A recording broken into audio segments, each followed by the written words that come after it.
шаҳри риёз пойтахти арабистони саудӣ яке аз шаҳрҳои гармтарини олам ба ҳисоб меравад. иқлимаш ниҳоят хушк, миқдори боришоти солона дар ин ҷо хело кам аст. риёз аз 15 ноҳияи маъмурии худидоракунии маҳаллӣ иборат буда аз тарафи губернатори музофотии риёз идора карда мешавад. риёз маркази сиёсӣ, маданӣ, иқтисодӣ ва тиҷоратии мамлакат буда дар он корхонаҳои истеҳсолӣ, роҳи оҳан, 4 фурудгоҳи байналмилалӣ мавҷуд аст. роҳи оҳан риёзро бо шаҳрҳои ҷидда ва Макка мепайвандад. риёз маркази молиявӣ ва соҳибкории шарқи наздик мебошад. бонкҳо ва ширкатҳои машҳури ҷаҳонӣ дар ин ҷо намояндагӣ ва марказҳои худро доранд. коргоҳҳои бузурги саноати нефт, технологияҳои олӣ, ширкатҳои сохтмонии шӯҳрати ҷаҳонӣ дошта низ фаъолият мекунанд. матбуоти даврӣ дар ин ҷо бо 3 забон – англисӣ, арабӣ ва урду нашр мешавад ва аҳолии ин шаҳр наздики 8 миллионро ташкил медиҳад.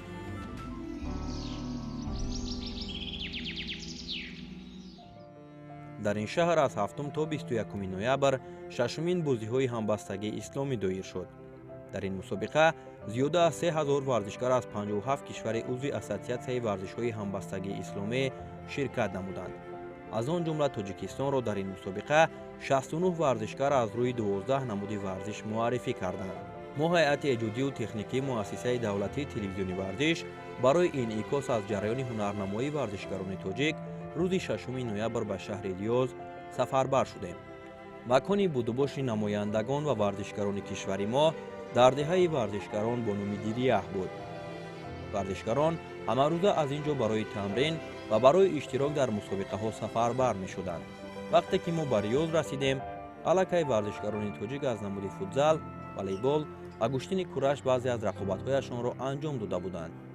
аз гӯштини кураш 2 варзишгари тоҷик шоҳида қаландаро ва бо Муҳаммадшариф Наҷмиддинов тавонистанд ки ба гирифтани медали биринҷӣ даст ёбанд. ин натиҷаҳо ба таври расмӣ дар бозиҳои ҳамбастагии исломӣ ба қайд гирифта нашуд, чунки кураш аввалин маротиба ба бозиҳои исломӣ ворид шуда буд ва рақобатҳои варзишгарон ҳамчун намоишӣ баргузор гардид. то маросими кушодашавии мусобиқа ва рақобатҳо аз намуди ҷудо як рӯзи дигар боқӣ монда буд.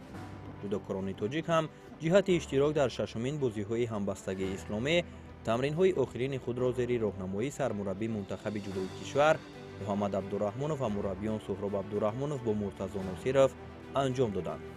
онҳо бар он назаранд ки ҳадаф танҳо ширкат нест, балки нишон додани натиҷаи арзанда дар ин мусобиқа мебошад.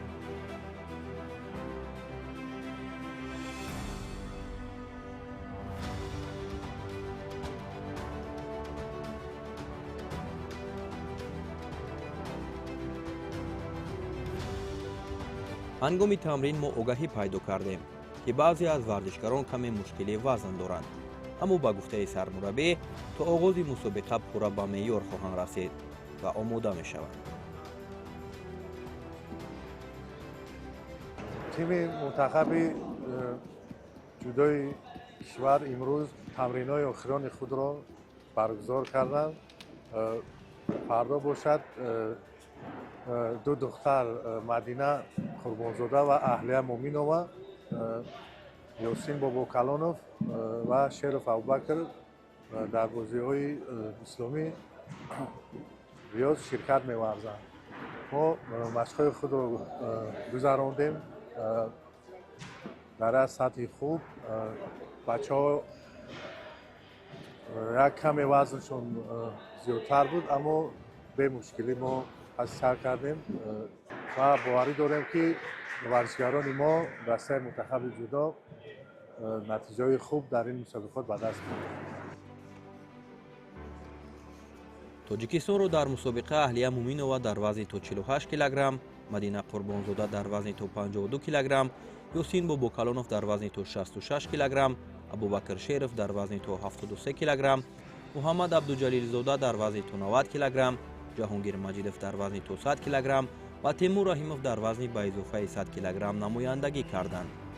як нуқтаро бояд қайд намоем ки дар вазни 66 кг бояд варзишгари номошнои кишвар Эмомалӣ Нуралӣ иштирок мекард, вале бинобар ҷароҳат бардоштанаш ӯ натавонист ба ин мусобиқа сафарбар шавад.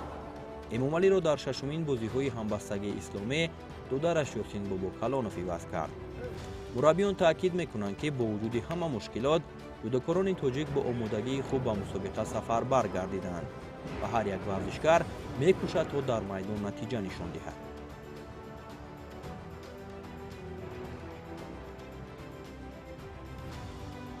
من چند مدت بود که در تمرین‌ها نبودم و از ورزش هم کمی دور بودم و این بعد چند قدر توقف این اولین مسابقه من میباشد که برای با مسابقه آمدم و امیدوارم که نتیجه خوب به دست میارم و امروز در تیم منتخب تاجیکستان تمرین‌های خود را خوب اجرا کرده ایستادند و امیدوارم که تیم منتخب جودوی تاجیکستان با مدال‌ها برمیگردند و امروز تمرین‌ها خیلی عالی گذشته ایستاده است.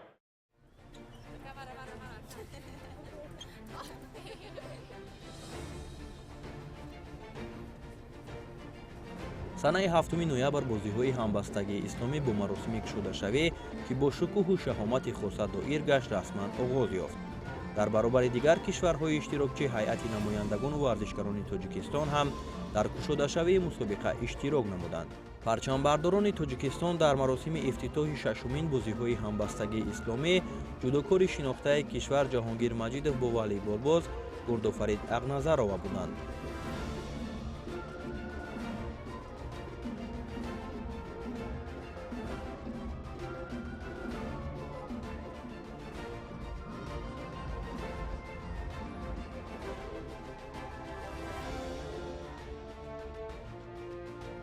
баъд аз маросими кушодашавии мусобиқа сипас рақобатҳо дар бозиҳои ҳамбастагии исломӣ идома ёфтанд.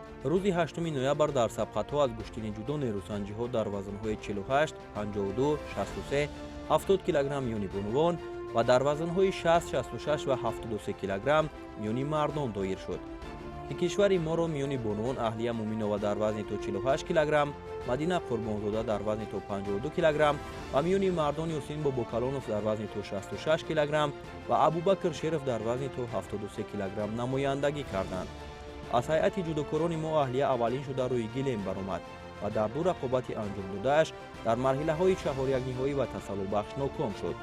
инчунин Ёсин Бобокалонов низ дар сабқати аввалинаш мувоҷиҳи шикаст гардида аз идомаи сабқатҳо бенасиб монд. ҷудокорбонуи дигари кишвари мо Мадина Қурбонзода дар даври аввал бо намояндаи кишвари Мозамбик Бадру Синтия рӯи гилем баромад ва бо як партофти ҷолиб ғолиб гардида ба марҳилаи дигар роҳ ёфт. дар сабқати дуюмаш Қурбонзода бо ҷудокорбонуи озарӣ Айданвалӣ ва қувозмоӣ намуда ғолиб шуд. ҳамин тавр Мадина роҳашро ба марҳилаи нимниҳоӣ ҳамвор кард. дар ин давр ӯ бо намояндаи Марокаш Саумия Ираов ғолибият ба даст оварда ба финал баромад.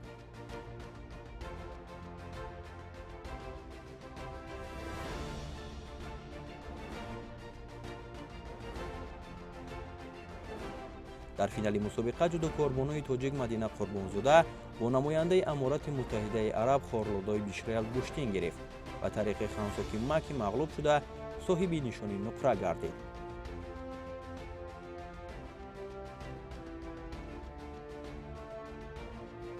من خیلی خوشحال هستم که در این مسابقه هم اشتراک کردم و هم سزاوار مدال نقره گشتم و در اینجا پیش از این مسابقه ما با همراه استادم تمرین های خیلی خوب داشتیم و تیاری جدی دیده بودیم و به اینجا سفربر شدیم.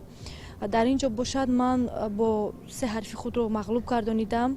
در رقابت های فینالی من با نماینده امارات متحده عرب مبارزه بردم و هر دو برابر بودیم و گوشتین ما هر دو رقابت های ما در یک فضا بود، یعنی که هر دومون یک خوب گوشتین گرفته ایستاده بودیم، ولی داوران سومی شده رو برای من دادن و من در اینجا نشانی نقره رو به دست آوردم و رو افتاده نیستم. کوشش میکنم که در مسابقه های آینده که هست باز با این دختر یا با دیگر دخترانم که بخوردم як натиҷаи хубро нишон диҳам, як ҳунарнамоии зеборо барои мардуми тоҷикистон нишон диҳам ва гуфта мешавад ки ин духтар ба фикрам ки ба 29 сол мерасад ва хело бутаҷриба мебошад дар мусобиқаҳои Гранд Слам, Гран При, дар бозиҳои Ҳанжоу 2023 иштирок карда буд, он ҳам медали нуқраро ба даст оварда буд.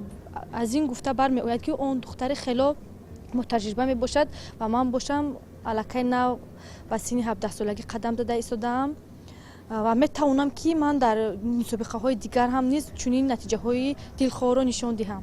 дар вазни 52 килограмм шогирди мо Қурбонзода Мадина бо хеле як рақобатҳои хубу зебо тавонист ки дили мардуми тоҷиконро шод гардонад ва аввалин бонуе шавад ки дар таърихи ҷудои Тоҷикистон медали нуқраи ин бозиҳоро ба даст биёрад ва ӯ хеле як рақобатҳои хуб нишон дод ва метавонист ки медали тиллоро ба даст орад. мутаассифона аз сабабе ки як усули ноҷоеро ба ғайриқоидаро иҷро кард, доварон ба хулосае омаданд ки барои ӯ хансо кӯмаки дода ва ӯро аз рафти мусобиқа хориҷ кунанд ва барои ин ӯ медали нуқраро соҳиб шуд. мо хеле аз ин хушҳолем ва ӯ ба наврасии худ нигоҳ накарда тавонист ки дар байни калонсолон ба ин натиҷа ноил гардад. паҳлавони дигари тоҷик Абубакр Шеров рақобатҳоро аз даври дуюм оғоз кард. ӯ дар сабқати аввалаш намояндаи Нигерия Ноуру Соуракатову Моктароро шикаст дода ба марҳилаи чаҳор якниҳоӣ роҳ ёфт. дар ин марҳила Шеров бо Ҳасан Доукалӣ аз Марокаш рақобат карда ба осонӣ пирӯзиро соҳиб шуд ва ба даври нимниҳоӣ баромад. дар марҳилаи нимниҳоӣ Абубакр бо қаҳрамони ҷаҳон ва бозиҳои олимпӣ Ҳидоят Ҳайдаров аз Озарбойҷон рақобат намуда дар ҳолати кор дар замин аз якумин мағлуб шуд ва рақобатро барои ба даст овардани медали биринҷӣ идома дод.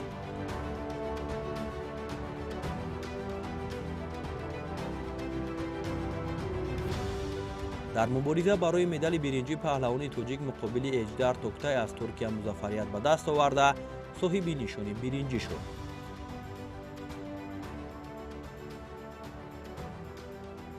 мусобиқа хеле мусобиқаи сатҳи байналмилалӣ буд. хушбахтона дар ин мусобиқа ман сазовори ҷои сеюм гаштам. вохӯре ки барои финал баромадан буд камакак аз ҳисоби таҷриба буд аз ҳисоби намедонам чӣ буд мағлуб шудам дар асекоми ва хушбахтона ҳарифи турке ки дар хитои ман дар он ба он ҳариф қуввозмоӣ карда будам бохтам. хушбахтона дар ин мусобиқа барои медали биринҷии онро мағлуб кардам ва соҳиби медал гаштам.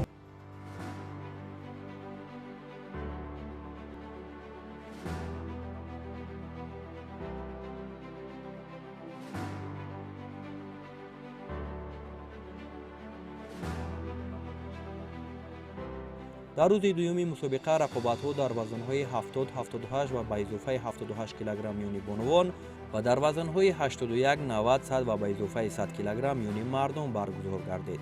тоҷикистонро дар ин рӯз Муҳаммад Абдуҷалилзода дар вазни то 90 кг, Ҷаҳонгир Маҷидов дар вазни то 100 кг ва Темур Раҳимов дар вазни ба изофаи 100 кг намояндагӣ карданд. аз миёни ҷудокорони мо аввалин шуда Муҳаммад Абдуҷалилзода ба майдон баромад ки дар рақобати аввалинаш ғолиб гардида дар сабқати дуюмаш ба бохт рӯбарӯ шуд.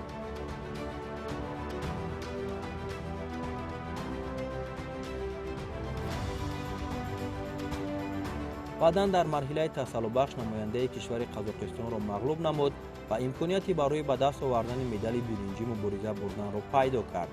муҳаммад дар қуввозмоӣ барои медали биринҷӣ бо варзишгари қазоқ Айдар Арапов рақобат кард ва бо вуҷуди кӯшишҳои зиёд ноком шуд ва мақоми панҷум досоҳиб шуд. паҳлавони дигари тоҷик Ҷаҳонгир Маҷидов рақобатҳоро аз марҳилаи чаҳорякниҳоӣ оғоз карда бо намояндаи Миср Элрамли Умар нерӯсанҷӣ кард. ба тариқи лад додани даст мағлуб шуд ва ба даври тасаллубахш рафт. дар марҳилаи тасаллубахш маҷидов бо таҳман зан Франк Улрик аз Камерун рӯи гилем баромад ва пирӯзӣ ба даст оварда рақобатро барои нишони биринҷӣ идома дод.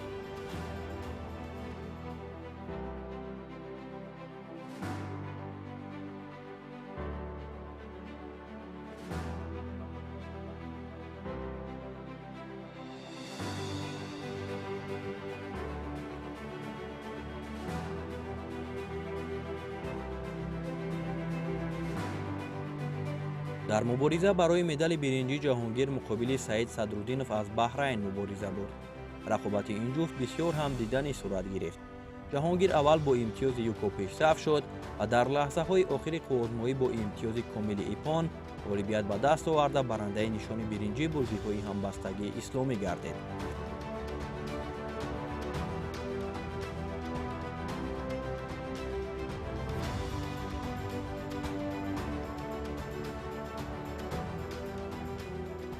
дар мусобиқоти бозиҳои исломии соли 2022 дар Коне давлати Туркия дар вазни 90 кг иштирок мекардам ва имрӯз бошад дар вазни 100 кг иштирок мекунам ва дар радабандии ҷаҳонӣ дар мақоми ҳафтум мебошам.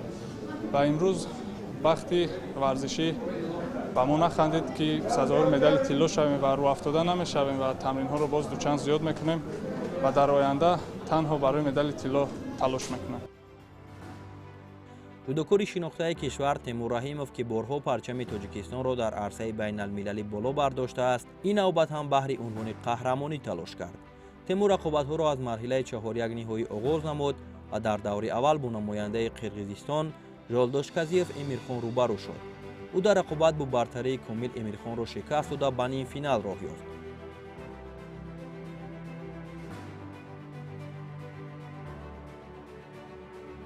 дар нимфинал Темур бо паҳлавони мисри Абуракия Муҳаммад мубориза бурд ва бо касби имтиёзи юко ғолиб омад. ин пирӯзӣ ӯро ба финали бозиҳои ҳамбастагии исломӣ расонд, лаҳзае ки тамоми ҳайати Тоҷикистон бо эҳсоси ифтихор тамошо мекард. дар финал рақиби ӯ намояндаи Ӯзбекистон Музаффарбек Турабоев буд, ки қаблан низ борҳо бо Темур рӯбарӯ шуда буд.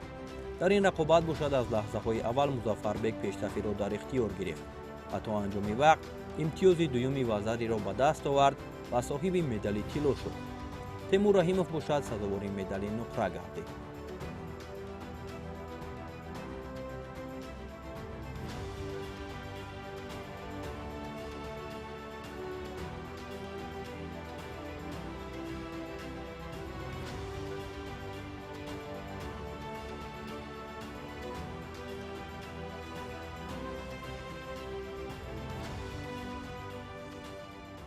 албатта мо аз Тимур Раҳимов бисёр боварӣ доштем ки медали тилло ба даст меорад, чун дидем ки паҳлавони ӯзбек ҳам низ дар сатҳи хуби варзишӣ қарор дошт. албатта мо боварӣ дорем ки дар мусобиқоти оянда Тимур Раҳимов қатогии худро ислоҳ мекунад ва барандаи нишонҳои тилло мегардад.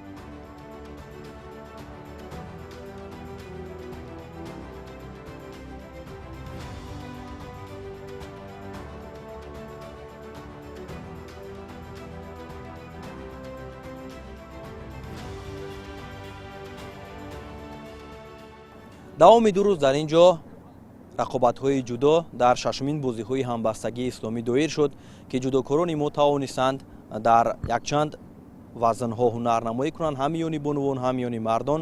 ва дар рӯзи аввал Мадина Қурбонзода гулдухтари тоҷик тавонист дар вазни то 52 кг ба гирифтани медали нуқра ва Абубакр Шеров бошад ба гирифтани нишони биринҷӣ даст ёфт. ва имрӯз бошад дар рӯзи дуюми сабқатҳо ҷудокорони мо ҳам тавонистанд аз рӯи се вазн ҳунарнамоӣ кунанд. Муҳаммад Абдуҷалилзода дар вазни то 90 кг, Ҷаҳонгир Маҷидов дар вазни то 100 кг ва Темур Раҳимов миёни сангин вазнҳо рӯи татами омаданд, ки ҳар се варзишгари мо имкон доштанд ки аз ин мусобиқа ба гирифтани медалҳо даст ёбанд. Муҳаммад Абдуҷалилзода дар рақобат барои ба даст овардани медали биринҷӣ ноком шуд ва Ҷаҳонгир Маҷидов бошад муваффақ шуд ки дар рақобат барои медали биринҷӣ рақибашро шикаст дода сазовори мақоми сеюм шавад. ва ҳама умед, ҳама орзу, ҳама он گویم که انتظاری ها از تیمور رحیموف بود که میتواند در رقابت برای به دست آوردن مدال طلا مشرف شود و از بازی های اسلامی بعد از دلشاد نظرов که سال 2005 در همین کشور در عربستان سعودی اولین نشان طلای بازی های اسلامی را به دست آورده بود، بار دوم این نتیجه را به دست بیارد. ولی در مرحله نهایی تیمور رحیموف از مظفربک تورابویف ازبکستانی ناکام شد و برنده نشان نقره گردید و همین طور با دو نشان نقره و دو نشان برنجی ششمین بازی های همبستگی اسلامی برای جودوکاران ما به انجام رسید. در دایره رقابت‌های فوتزال در ششمین بازی‌های همبستگی اسلامی منتخب تاجیکستان 3 بازی انجام داد.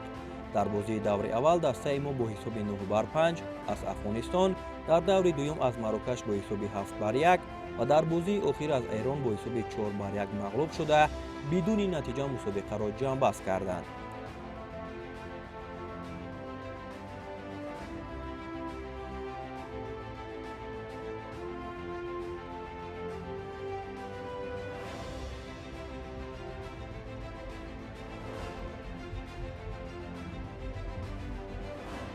اینجا ورزشگاه سعودی مکانی برگزارشوی مسابقه های تنیس روی میز و والیبال است که در دایره سبقت های بازی های همبستگی اسلامی اینجا رقابت ها برگزار می شود و اینجا برای پیگیری از هنرنمایی ورزشکاران که در تنیس روی میز و والیبال هنرنمایی میکنند ما تشریف آوردیم و هنرنمایی ورزشکاران تاجیک را در این ورزشگاه پیگیر میشویم که چگونه سبقت نشان میدهند و باوری هست که والیبال بازان ما و اینچنین ورزشکارانی که در تنیس روی میز امروز کشور ما را معرفی میکنند هنرنمایی خوب، هنرنمایی ارزنده نشان میدهند. پیگیر میشویم جریان رقابت ها را و شما را از جریان سبقت های امروزه با خبر میگردانیم.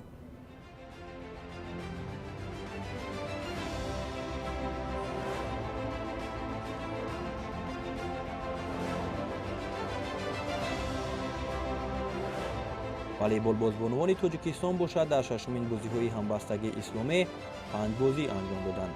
گلدختران تاجیک مقابل دسته‌های آذربایجان، افغانستان، ترکیه و ایران سبقت کردند.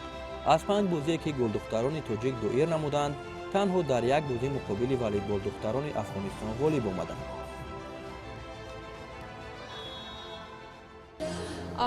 رقابت خیلی رقابتی سخت است، رقابتی مشکل است، چون که در اینجا یکی از پرقوت‌ترین دسته‌های در اینجا قرار دارند که با آنها بازی کردن خیلی دشوار است، ولی ما راه افتادن نیستیم. ما همه کوشش‌های خود را می‌آوریم که بازی خوب نشان دهیم و دو روز پیش با دسته افغانستان بازی داشتیم که در آنجا با حساب 3-0 غالب برآمدیم و حالا ما بعد از 2 روز با دسته ایران برای جای سوم بازی میکنیم. در بازی حل کننده والیبال دختران تاجیک برای مدال برنجی مسابقه با دسته والیبال دختران ایران رقابت کردند. هرچند دیدار دسته ها خیلی جالب صورت گرفت و والیبال دختران ما کوشش‌های زیاد انجام دادند، لیکن تجربه و هنرنمایی دختران ایرانی نتیجه داد و غالبیت را به دست آوردند. شکست هم قسمی راه به سوی پیروزی است. هر یک بازی و هر یک تلاش قدم به سوی کامیابی است.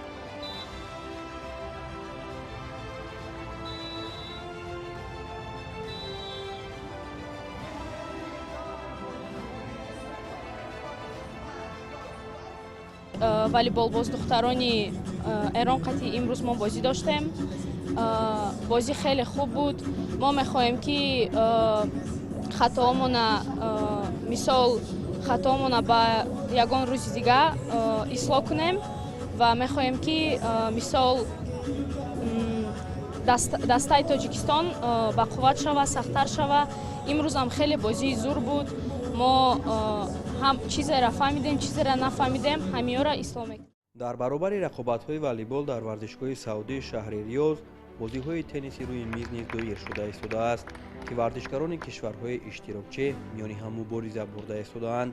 از جمله تنیس بازان تاجیکستان نیز در بین بانوان و مردان هم در هیئت انفرادی و هم در هیئت دسته‌ای میدان داری کردند сараввал бунувони тоҷик Динора Исмаилова ва Сумайя Искандарзода ба рақобат пардохтанд. Динора Исмаилова дар даври аввал бо намояндаи кишвари Мисри Араб Юсра Ашраф рӯбарӯ шуд. бозӣ бо ҳаяҷон ва пошида сурат гирифт. Динора бо бозии зебо ва зарбаҳои дақиқ хело хуб дурахшид. ӯ дар натиҷа бо ҳисоби умумии 4-2 аз рақиби худ шикаст хӯрд ва аз идомаи сабқатҳо бенасиб монд. ҳамзамон Сумайя Искандарзода низ бо намояндаи Уганда Парвин Нангонзӣ рақобат намуда ноком гардид. миёни мардон ду варзишгари тоҷик Ҷамшед Ҳасанов ва Саъди Исмоилов низ ҳунарнамоӣ карданд.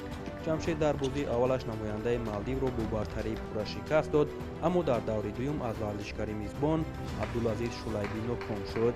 теннисбози дигари тоҷик Саъди Исмоилов рақобатҳоро хеле хуб оғоз кард. ӯ дар сабқати аввалаш намояндаи Озарбойҷон Ҳилал Ҳасановро бо ҳисоби 4-0 шикаст дод ва ба даври баъдӣ роҳ ёфт. дар даври навбатӣ ӯ ба варзишгари Камерун бо ҳисоби 4-2 пирӯз шуд ва ба марҳилаи ҳаштагниҳоӣ баромад. дар ин марҳила рақобати муҳиме миёни Исмоилов ва намояндаи кишвари мизбон Али Алхадравӣ баргузор шуд, ки дар он варзишгари тоҷик бо бозии устувор ва рӯҳияи баланд ғалаба ба даст овард ва ба марҳилаи 4-1 роҳ ёфт. мо ҳаракат мекунем ки як медал барои парчама бардоштан гирем. дар даври якчорниҳоӣ Саъди Исмоилов бо варзишгари Қазоқистон Алан Курмангалиев барои ба марҳилаи нимниҳоӣ баромадан рақобат карданд. дар ин озмоӣ Саъди аз худ маҳорати баланд нишон дода бо ҳисоби 4-1 ғалаба кард. ӯ мегӯяд ки бо тамоми нерӯ барои парафшонии парчами Тоҷикистон дар ин мусобиқа талош мекунад. баъд аз кӯшишҳои зиёд Исмоилов дар даври нимниҳоӣ ноком шуд ва ба гирифтани нишони биринҷӣ шарафёб гардид.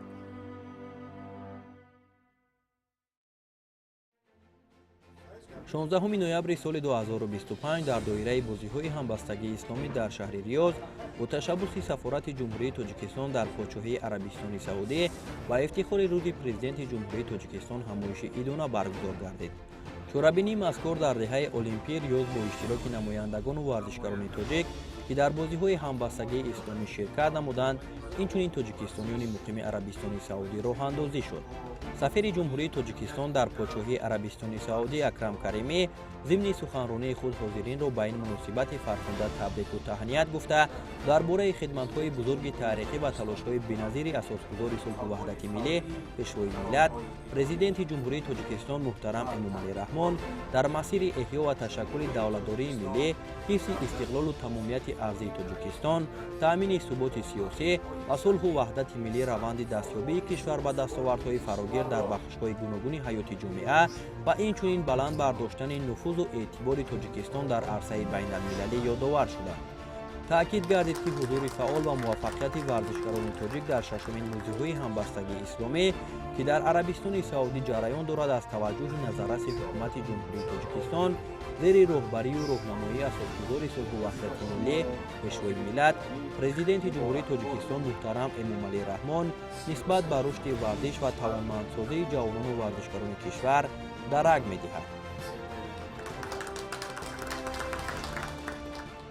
рӯзи 16 ноябр ҳамасола дар саросари ҷумҳурии Тоҷикистон таҷлил рӯзи президенти ҷумҳурии Тоҷикистон бо як шукӯҳу шаҳомати хоса таҷлил мегардад, ки имрӯз дар Арабистони Саудӣ бо иштироки бевоситаи сафири Тоҷикистон дар Арабистони Саудӣ мулоқоти хосаи муҳтарам сафир бо масъулин ва варзишгарони ки дар чорабинии имрӯза дар бозиҳои исломӣ ҳамбастагии исломӣ иштирок карда истоданд баргузор карда шуд, ки фикр мекунам ки баргузории чунин як ҳамоиши хоса бо масъулин ва варзишгароне ки иштирок менамоянд як рӯҳияи ватандӯстии онҳоро, ки дар он ҷо аз ҷониби муҳтарам сафир корнамоиҳои пешвои муаззами миллат ва дигар суханҳои самимӣ ки гуфтанд барои варзишгарон як рӯҳияи дигаре замъ намуд ва боварӣ комил дорем, ки дар бозиҳои минбаъда ба як нерӯи созанда иштирок намуда сазовори ҷойҳои намоён низ мегарданд.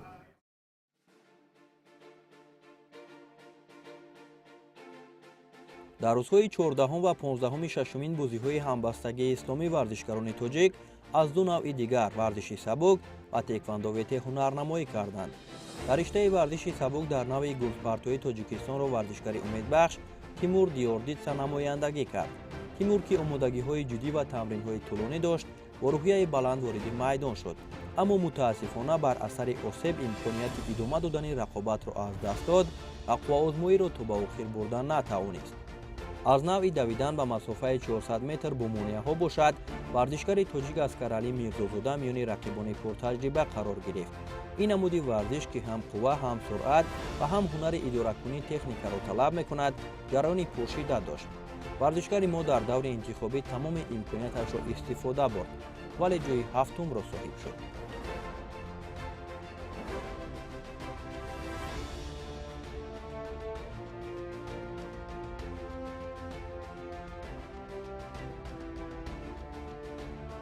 дар риштаи теквандовете бошад ду варзишгари кишвари мо Нурулло Муродов ва Мунира Абдусаломова Тоҷикистонро намояндагӣ карданд. Нурулло дар рақобати аввалинаш шикаст хӯрд ва имконият пайдо кард ки рақобатро барои ба даст овардани нишони биринҷӣ низ идома диҳад, вале дар рақобати дуюмаш ҳам мувоҷиҳи шикаст гардид ва бидуни натиҷа ин мусобиқаро ҷамъбаст кард. Мунира Абдусаломова бошад дар вазни то 70 килограмм дар даври аввал бо ҳарифаш аз давлати Урдун рақобат кард. Мунира бо ҷасорати баланд ва ҳунари варзишӣ муборизаро оғоз кард ва то охир муборизаи шадид нишон дод, лекин қабл аз ҳангоми вақт шикаст хӯрд ва ба даври баъдӣ роҳ наёфт. ҳамин тавр барои варзишгарони мо дар ин риштаҳои варзиш мусобиқа бенатиҷа хотима ёфт. дар Тоҷикистон вақте кор мекардам, оно ҳариф ки надоштан, ҳарифошон ки заиф буд, хиёл мекардан ки омодаанд, бо ҳама хуб кор мекарданд. вақте дар инҷо бо ҳарифи қавитар, бо ҳариф ки ҳам вести худ, ҳам чизи қадди худ кор мекунад, ин вақт бо дигар хел чӣ мешавад. барои ҳамин чизо мо дар намерасем ки ҳариф ки надорем, мо намефаҳмем ки ҳамон варзишгар дар кадом сатҳ аст. хуб чӣ бояд кард барои бартараф кардани ин кор? барои бартараф зиёдтар машқҳои мисол ба давлати ҳамсоя, мисол Ӯзбекистон метавонем бисёртар равем, мисол ба ҷумҳурии исломии Эрон бисёртар моро даъват мекунад. ҳамин чизоро агар ки бисёртар машқҳои дастаҷамона гузаронем, хубтар мешавад. рӯзи 18 ноябр рақобатҳо дар шашумин бозиҳои ҳамбастагии исломӣ бо ширкати даҳҳо варзишгар аз кишварҳои мухталиф идома ёфт. дар ин рӯз варзишгарони тоҷик дар баробари дигар варзишгарон рақобат намуданд. гӯштингирони тоҷик аз намуди гӯштини Юнону Румӣ, Асламҷон Азизов, Сунатулло Абдуллоев, Ҳабибҷон Зуҳуров ва Суҳроб Абдулҳаев ба майдон баромада қувваозмоӣ карданд. Асланҷон чӣ тавре ки дидем имрӯз бо ҳарифи пурқувват аз давлати Эрон баромад кард. мо тайёрӣ хуб надоштем барои ӯ. омода будему, аммо мо машқҳои дастаҷамӣ надоштем. ягон пеша ҳеҷ чорабинӣ ягон мусобиқаҳои байналмилалӣ набаромада будем. тӯли 6 моҳи охир мо ягон ҷо сафарбар нашуда будем, набаромада будем. ман қаноатманд нестам ки он чунин гӯштин кард мақсад. аз миёни 4 паҳлавони мо маҳз Суҳроб Абдулҳаев тавонист ки ба даври калидии мусобиқа роҳ ёбад. Суҳроб то ин марҳила бо рақибонаш муборизаи қавӣ нишон дод ва имкони мубориза барои медали биринҷиро низ пайдо кард. маҳз ҳамин лаҳза барои ҳайати Тоҷикистон умеду интизориҳои зиёд овард. аммо дар қувваозмоии ҳалкунанда рақиби пуртаҷриба аз Алҷазоир бо тактикаи хубтар ва таҷрибаи бештар тавонист бар Суҳроб ғалаба кунад. ҳамин тавр барои варзишгарони мо ин рӯзи сабқатҳо бенатиҷа ба анҷом расид. мураббиён баъд аз ҳунарнамоии шогирдонашон бар он назаранд ки болои камбудиҳо ҷиддитар кор мегиранду ба мусобиқаҳои оянда хубтар омода мешаванд. барои хубтар шудан, хубтар гузаштан мо аз пеш 13-15 декабр чемпионати Тоҷикистон мо инро мегузаронем, дастаро муайян мекунем аз тарафи кумитаи варзиш, кумитаи олимпӣ, федератсия ва мактаби маҳорати олии варзишӣ баъди ин омодагиҳоро сар мекунем барои 2026. бачаҳое ки ҳастанд ҳозир бо бачаҳои навраси хуб дорем, хела бачаҳо ҳастанд, аз он умед дорем ҳозир 13-15 декабр муайян мешавад ки якум дастаи якачин якум номеро кӣ мешаванд. муайян кардем, омодагиҳоро сар мекунем. то анҷоми бозиҳои ҳамбастагии исломӣ 2 рӯзи дигар боқӣ монда буд. ва варзишгарони мо барои ба даст овардани натиҷаҳои беҳтар, муаррифии шоистаи варзиши тоҷик ва боло бардоштани ҷойгоҳи Тоҷикистон дар арсаи байналмилалӣ ҳамоно имконият доштанд. рӯзи 20 ноябр варзишгарони тоҷик дар доираи шашумин бозиҳои ҳамбастагии исломӣ аз намуди ҷиу-ҷитсу ва гӯштини тарзи озод ҳунарнамоӣ карданд. барои варзишгарони мо дар намуди ҷиу-ҷитсу ин рӯз он гуна ки интизор мерафт оғоз нашуд. ду варзишгари Тоҷикистон дар ин рӯзи мусобиқа майдондорӣ намуданд, вале дар рақобатҳои муқаддамотӣ ноком шуда аз идомаи сабқатҳо бенасиб монданд. дар рақобатҳои гӯштини тарзи озод Аял Белалюбский ва Абдулмаҷид Кудиев Тоҷикистонро намояндагӣ карданд. аввалин шуда Аял Белалюбский дар вазни 157 кг ба майдон баромад. ӯ дар рақобати аввалинаш бо намояндаи Ӯзбекистон Ғуломҷон Абдуллоев қуввозмоӣ намуда ноком шуд ва аз идомаи сабқатҳо бенасиб монд.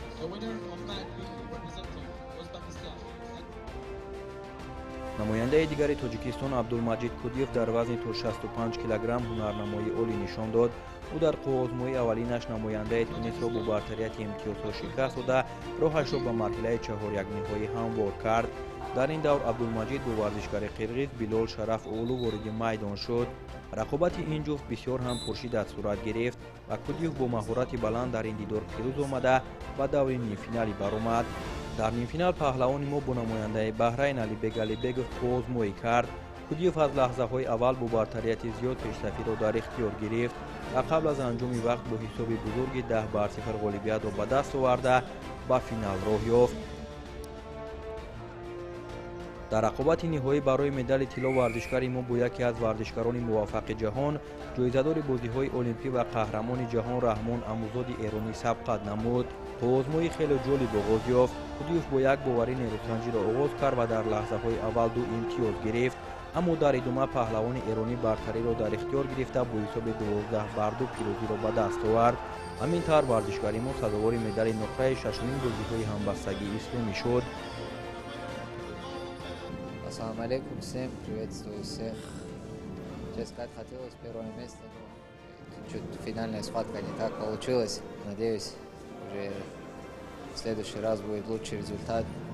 Хотелось всем отдельную благодарность сказать Олимпийскому комитету за все, что они делают. Также Федерации, Борцовской Федерации большое спасибо за возможность, за все. Надеемся, иншаллах, в следующий раз и олимпийская медаль будет, и исламские игры тоже выиграем. аз ҷумҳурии Тоҷикистон дар риштаи гӯштини тарзи озод ва юнон румӣ ва гӯштини занона дар бозиҳои ҳамбастагии исломӣ ки дар шаҳри Риёзи Арабистони Саудӣ баргузор гашта истодааст, 8 нафар варзишгар иштирок доштанд. аз инҳо хушбахтона имрӯз ба мо муяссар гардид Абдулмаҷид Кудиев дар вазни 65 кг ба гирифтани медали нуқра сазовор гардид ва боиси хушҳолист. ва фардо Магомед Евлоев дар вазни 86 кг баромад хоҳад кард. умуман ҳама варзишгарони ҳам аз намуди гӯштини тарзи озод ва аз гӯштини юнон румӣ ва миёни занон ки як гурдофарӣ доштем, ҳама хуб баромад карданд ва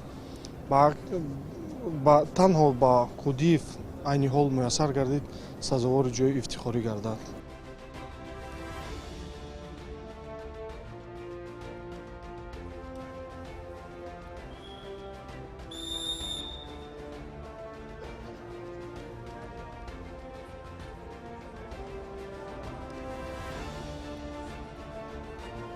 дар рӯзи охири мусобиқа намояндаи дигари Тоҷикистон Магомед Евлоев рӯи гилем баромад. ӯ дар рақобати аввалинаш ба осонӣ рақибашро шикаст дод, вале дар даври дуюм аз паҳлавони озарӣ шикаст хӯрд ва рақобатро барои медали биринҷӣ идома дод.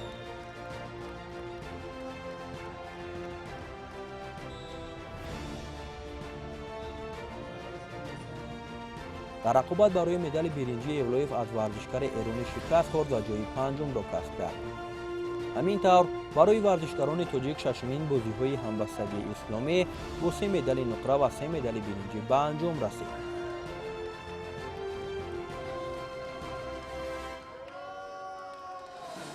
чунин мусобиқаҳо барои паҳлавонони тоҷик ҳамеша як саҳнаи муҳим баҳри нишон додани маҳорат, ирода ва рӯҳияи варзишии баланд боқӣ мемонад.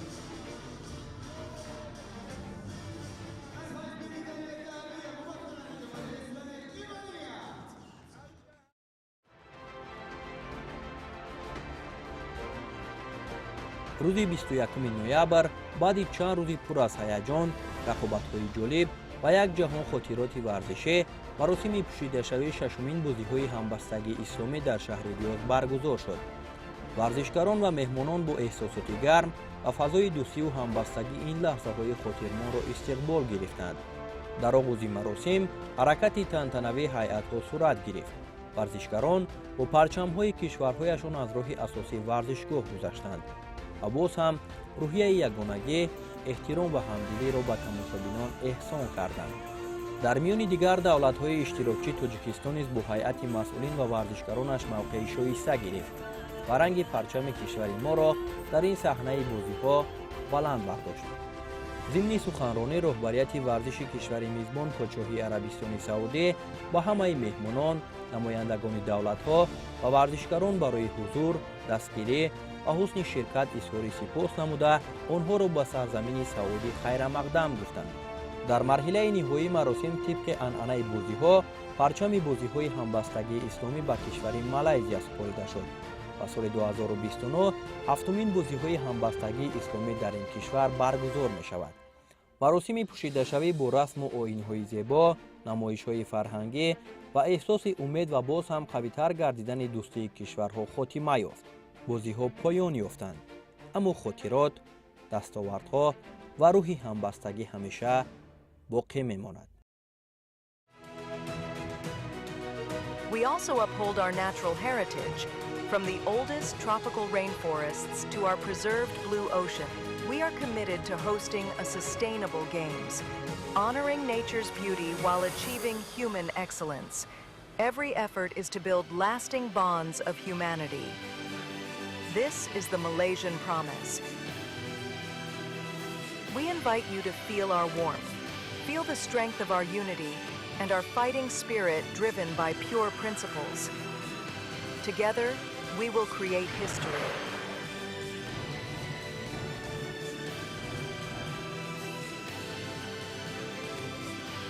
See you at the 2029 Islamic Solidarity Games in Selangor.